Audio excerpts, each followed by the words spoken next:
Of September, and look who is here. Yes, it is a great time to grow it, or is it a great time to grow it? We need to ask the expert. Dugan kept his mouth shut there, Chuck, so we're going to have you step in for Dugan. We're going to ask him for his expertise this morning, but you're going to have to fill in for Dugan. Yep. Well, the garden and stuff now is getting pretty close to done. It's time to start clearing things off and switching gears and stuff, no doubt. There's still some things growing, and you definitely got some stuff there that's looking like $1 million. Yeah, my hanging plants are now plants, you know, Yep. which you said was going to happen, and they Yep. happened rather quickly, but Yep. some of the plants are really flourishing now. Yep. And look at the size of these things, those elephant ears that we couldn't get growing at the beginning of the year. Now, here's to give you an idea of how big they are. Look at it. It's the third vein down. Is that what they call those? Yep. Okay. They're 2 feet across. Jeez, now. those are huge. They're gigantic. Those are beautiful. Yeah. So again, those are growing real well. But how long will those last? How long will bulbs like that last? Well, you know, again, they'll last till it freezes, and then. But what you want to do with those elephant ears or you know, cladiums, which an elephant ear and I have some of those kind too the from same you. thing. Yeah. Let those freeze, and then they just turn to mush, and. Just take a pair of scissors, cut them off even with the ground, dig that bulb up, and then you have it for next year. Now, how much do we need to go underneath? Well, it'll be just like, you know, the bulbs you planted. You'll just dig it up and shake all the dirt off of it, and put it in a paper sack. And now, do you keep that in the basement or in the garage? Well, because the garage will freeze. Yeah, you don't want it. You don't want it to freeze. Okay. So I mean, you want it to be cool, but you don't want it to freeze. Got it. So, okay. All right. So there you go. Along those lines. Yep. Yeah, those are great. Absolutely. Okay. Yeah, those look fantastic. And but somebody online says, "Oh, it must have been Jack's." Yeah, well, that don't hurt nothing. But those elephant ears, and I mean, especially when you start out with those big bulbs like you started out with, I mean, that's, you know, that's the trick to it. You get what you pay for, and when you start out with them big old bulbs like that. And all right, we're shifting gears now to some things that look familiar. It's pumpkin time. It's mum time. We've got a lot of things going on now for fall and stuff. And a couple weeks ago, I brought those. What we call pumpkins on a stick, the plants in. So cool. And we learned since then that, you know, if you don't water them for a week, they die. Whatever, Chuck. One thing that we took away from that little trip to Seattle that there's still no one does killing like Jackie Schmiller. There you go. That's a good one. There's some branches that are still alive. I did some pruning last night, like you did with yours right there, and yes. I put it in a vase with some other flowers, and it's absolutely gorgeous. Yeah, and that's kind of what you know, a lot of people do with these. If you go to the downtown farmers market and buy, you know, silks or dried flowers and things like that, I'm sure you can get these down there. But that's again, that's kind of what those are, and you stick them into things, and they're kind of neat. And so those little gourds then, or what are those? Actually, eggplants. Eggplants. Yep. Yeah, absolutely. And again, the one thing to be careful of, and I've showed you those little prickly thorns on the there. leaves. Yeah, those things are very nasty, and they're edible. Absolutely, they're just all they are is an eggplant. In Vietnam, over there in that area, they eat the heck out of those things. So those are very good over there. But well, I got to tell you, my deck was getting a little depressing with everything that was kind of dying and whatnot. As you were saying, when you came back from vacation, things are just not looking the way they did over the springtime. So I was in the mood to do something fun with my deck. So headed over to Renes greenhouse yesterday. And man, if you want pumpkins, this is the place to be.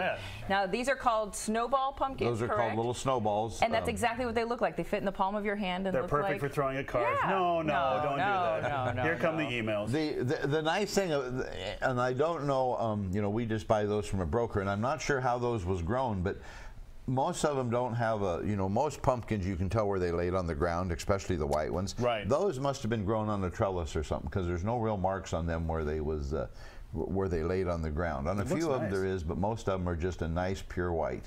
And they're just a nice size. Oh, those are neat. I was going to say, and then if you want the really fun ones, you have those. Those are some of the specialties. We have some of those. Those this year, I'm assuming it was the wet weather and stuff, because even the pumpkins now, most of the pumpkins are coming from out of state because of the down south. We grow a lot of pumpkins, you know, down in Tumble, Lamoni, down in that area, but it was too wet for them to get them in, and the pumpkins are not coming from down there this year. But if you do want pumpkins, you guys have them. We have tons and tons, literally tons and tons of pumpkins. But we got a lot of the nice oddballs and some peanuts, and there's some dinosaur dung there, and Those are knucklehead pumpkins and those pink squash, whatever they are. They sent me 1 million of them. So Speaking of squash, Chuck, I planted among the other seeds I bought from you this spring spaghetti squash, and had some of that last night that were your seeds. It was really good. That stuff's great. Yeah. Tastes like spaghetti. Other really cute things. I love it when you can do something quick and easy and absolutely decorative. And I found this yesterday in Joyce's Goodies, the little witch that you can shove in your pumpkin. So that's what I did yesterday. Absolutely adorable. You can also find other pretty cool. Other trinkets. We have the cat here on set, but you can get a spider. I nabbed that little guy yesterday because I thought he was absolutely adorable. With those things, that pumpkin just sets behind those.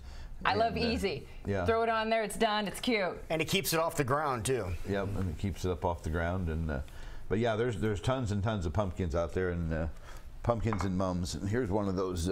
There's one of those things too. So I went to Chuck yesterday, and I said, "Do you have any multiple color mums? You know, just not one color?" And he's like, "How about this one right here?" I'm like, "Yes." Gorgeous. So I had to grab a couple of mums as well. Absolutely beautiful. You have ones that are in pretty much full bloom, but you also have ones that are still tight. Yeah, we have everything from full bloom blooms to not showing color at all. And those not showing color at all, you know, a lot of people, that one there and those ones you got will last you most of the season. But those ones that are tight should last you up. Those should be still sitting on your front step when the relatives come for Thanksgiving dinner. That long? Yeah. So it'd be worth it maybe if you did have hanging plants to replace them with these. Right. Yes. I mean, absolutely. Like I say, the mums, you know, the flowering cabbage. This is kale here, which is the only difference really between the kale and the cabbage is these have ruffled leaves as opposed to the cabbage having smooth leaves. They get that hot pink. Get nice color as it starts getting cold. So really there's still plenty of things that can give you color on your deck. Yes, absolutely. And we just wanted to show you that you never know what you're going to see at Renes Greenhouse, because even on the cabbage we found that's a little tree frog. Yeah. Well, something's got to eat the bugs. Yeah, and those things there are pretty amazing. I don't know where exactly. I don't know if we have a lot of them around here in Iowa, or we always thought we bring stuff up from Florida. Yeah. And one year when we brought stuff up from Florida, there was these little tree frogs in there. And but you can't believe the noise that those little things can make. I mean, they're so loud. Yeah. And but they're pretty cool. But we have that's one thing out there when you come out to greenhouse. If you're out there in the middle of the night, toads and stuff that are running around out there are unbelievable. We have a lot of that stuff. So you have an opportunity to make things look colorful again, and a lot of fun as we head into the official day of fall. Yeah, today's the first day of fall. First day of fall. All right, so what are some hours of your place? We're there from 9 to 5, Monday through Saturday, and 10 to 4 on Sunday. Wonderful. Look forward to seeing you. Come out and see us. Go out and get your supplies. That's a really neat one too, that Jackie. Yeah, we got a lot of different painted that you know, some are more Halloween-y than others, and really nice. So cool stuff. Cool Joyce stuff. does Come out all and see those. us.